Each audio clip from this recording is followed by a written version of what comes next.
Hai, nama saya Alda Guna Permaisuri. Hari ini saya sedang berada di situs sejarah Prasasti Mantiasi. Prasasti Mantiasi adalah salah satu prasasti peninggalan Kerajaan Mataram kuno yang berada di Kampung Mateseh, Mataram Utara, Jawa Tengah. Raja dari Mataram kuno yang mengeluarkan prasasti Mantiasi adalah Dyah Balitung yang memerintah pada tahun 899 hingga 911. Oleh karena itu, prasasti ini sering disebut sebagai Prasasti Balitung atau Prasasti Kedung. Raja Balitung memerintahkan untuk membuat prasasti Mantiasi pada tahun 907. Dibangunnya prasasti Mantiasi ini memiliki tujuan yang sangat penting karena untuk mengetahui silsilah Raja Mataram sebelum Raja Balitung. Prasasti yang terbuat dari tembaga ini dibuat oleh Raja Dyah Balitung pada tahun 829 Saka atau 907 Masehi. Setelah menjadi raja, ia memakai gelar Rakai Watupuro Dyah Balitung Sri Dharmodaya Mahasambhu.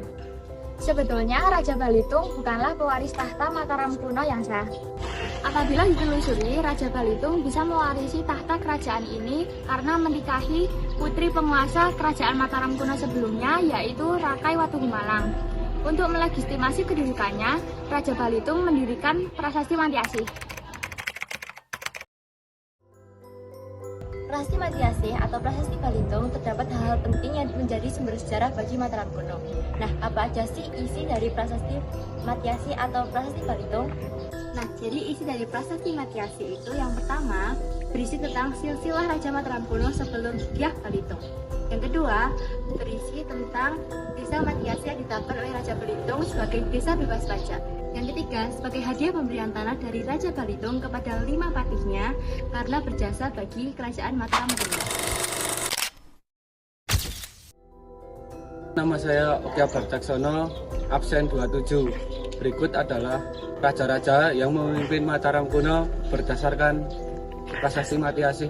Yang pertama, Rakai Mataram Sang Ratu Sanjaya. Yang kedua, Sri Maharaja Rakai Panangkaran. Yang ketiga, Sri Maharaja Rakai Panunggalan. Yang keempat, Sri Maharaja Rakai Warak. Yang kelima, ada Sri Maharaja Rakai Garum. Yang keenam, Sri Maharaja Rakai Bikatan. Yang ketujuh, Sri Maharaja Rakai Kayuwangi. Yang kedelapan, Sri Maharaja Rakai Watuhumalang.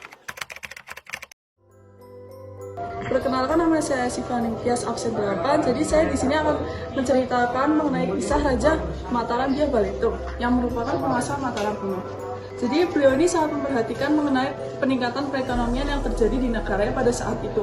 Lalu rakyatnya dibuat damai dan efisien juga oleh beliau. Hal ini juga ditunjang dengan beberapa kebijakan pembangunan fisik infrastruktur dan kebijakan politik yang dicetus oleh Dyah Balitung. Prasasti Mantiasi juga dikenal sebagai Prasasti Balitung atau Prasasti Kedung ditemukan di Mateseh, Magelang, Jawa Tengah. Dyah Balitung begitu menaruh perhatian ke desa Mantiasi, sehingga sampai mengeluarkan Prasasti Mantiasi. Konon, penduduk desa itu memiliki banyak jasa kepada negara dan raja. Dyah Balitung menyebut bahwa penduduk desa Mantiasi berjasa ketika ia melangsungkan pernikahan. Apalagi di wilayah Mantiasi disebutkan ada sebuah bangunan suci yang membuat penduduk sekitar diwajibkan menjaganya. Spesialnya desa Mantiasi bagi Dyah Balitung membuatnya melarang para pemungut pajak atau sang Mangilolo Drabyo Haji memasuki daerah Mantiasi karena telah ditetapkan menjadi daerah Simo atau Swatantra. Bahkan hal itu juga dipertegas dengan adanya kutukan bagi siapa saja yang berani melanggar keputusan raja.